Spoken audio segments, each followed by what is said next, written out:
Hello मेरे प्यारे दोस्तों। आज हम देखने वाले हैं क्लास 10 चैप्टर 1 जिसका नाम है वास्तविक संख्याएं। इसका पहला क्वेश्चन देखेंगे।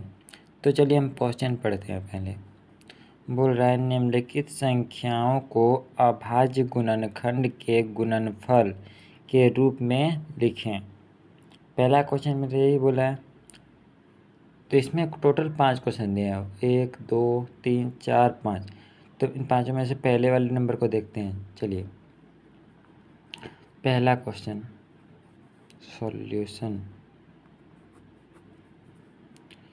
140 यही बोला है। 140 का अभाज्य गुणनखंड कैसे होगा? तो हम इसको देखेंगे 140 इस प्रकार इसको देखेंगे। अब इसमें कैसे देखना है हम लोग को? तो इसमें देखना है कि ये 140 होता है तो 140 किस में कटता है। मतलब कि इसको ये जब भी लास्ट में जीरो रहे और सम संख्या रहे तो समझिए को पहले 2 से कटेगा। क्या? अगर लास्ट में कोई भी अंक जीरो रहे और सम संख्या रहे तो वो पहली बार में 2 से कटेगा। तो 2 से हम कटाते हैं तो 2 आया। 2 बार में कितना कटेगा? तो हम जानते हैं 2 से इसको भाग देना है। 2 से इसको भाग देके देखना है। 2 भागा 140 इतना भाग देते हैं। भाग देके देखते हैं तो 2 सत्ते 14 ये कट गया और जीरो का जीरो उतर गया। मतलब कि टोटल मिला के 70 आया। 70 तो यहाँ 70 उतार देंगे। 70 हमने उतार दिया। अब क्या करना होगा? अब देखना है कि ये कितने से कटेगा। अब ये भी 2 से भाग देना होगा क्योंकि लास्ट में जीरो है और हम जानते हैं कि लास्ट में अगर जीरो और सम संख्या रहे तो वो पहले बार में 2 से कटता है। तो इसको भी 2 से कटाना होगा तो 2 बार में हम 35 कटा सकते हैं। 35 दूना 70 हो जाता है। अब देखिएगा 35 कटता है क्या 2 से? 2 से तो 35 कटता नहीं है। 3 से भी नहीं कटता है। 4 से नहीं कटता है। 5 हाँ 5 से कट जाता है। तो 5 से देखना होगा। तो 5 बार में 7 पचे 35 ये कट गया। अब देखिए 7 कटेगा क्या? 7 सिर्फ कटेगा अकेला, सिर्फ 1 से। अभाज्य संख्या है ना जो कि सिर्फ 1 से कटे और स्वयं से कटे उसे अभाज्य संख्या कहते हैं। तो ये सिर्फ 1 से कटेगा। तो हम इसको देखते हैं कि इसको बोला है क्या मेरा अभाज्य गुणनखंडों के गुणनफल के रूप में लिखा। तो ये तो मेरा गुणनखंड तो हो गया, इसको गुणनफल के रूप में लिखना होगा।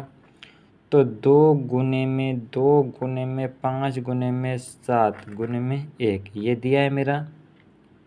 इसको करना क्या कि हम जानते हैं कि अगर गुणनखंड में 2 और 2 रहता है यानी कि 2 पे पावर 1 गुने में 2 पे पावर 1 तो कितना है 2 पे पावर 2 आएगा क्योंकि ऊपर वाला जो होता है वो जुड़ जाता है। इसीलिए यहाँ पर आ जाएगा 2 पे पावर 2 गुने में 5 गुने में 7 गुने में 1 लगा भी सकते हैं और नहीं भी लगा सकते, कोई टेंशन नहीं है। तो हमारा आंसर ये आया।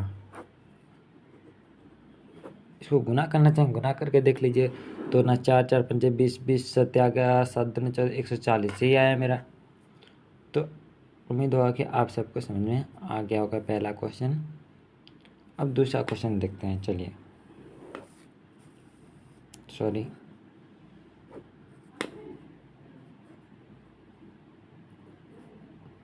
156 लेते हैं। 156 को अगर करते हैं तो देखिए हमने क्या बताया था कि अगर लास्ट में जीरो और सम संख्या रहे तो वो पहले में 2 से भाग जाता है।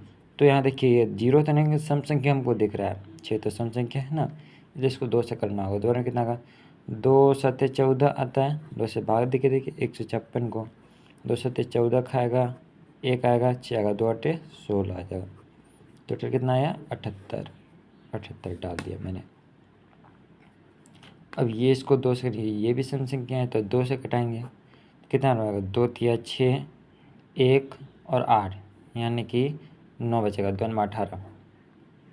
अब इसको करते हैं कितना में कटेगा। ये 39 किसी से नहीं कटता है सिवाय 13 के। देखिए 3 बार में कटेगा 13 तिया 39। अब किससे कटेगा 13 सिर्फ 1 से ही कटेगा। अब इसको गुणनफल गुना करना होगा हम लोग को। तो 2 गुने में 2 गुने में 3 गुने में 13 गुने में 1 ये है। तो हमने अभी बताया था कि 2 गुने में 1 2 पे पावर 1 गुने 2 पे पावर 1 बराबर 2 पे पावर 2 है, क्योंकि ऊपर वाला ये जुड़ जाता है। तो इसको क्या करना होगा, 2 दूनी 4 सॉरी 2 पे पावर 2 ये हो गया, गुने में 3 गुने में 13 गुने में 1 लिखो या ना लिखो, मेरा टोटल आंसर इसका ये आ गया। उम्मीद करता हूँ कि आप सबको ये दोनों क्वेश्चन समझ आ गया। अब आप लोग आगे बना लोगे। अगर ये वीडियो पसंद आए तो चैनल को लाइक कीजिएगा, सब्सक्राइब कीजिएगा और शेयर भी कीजिएगा। Thank you.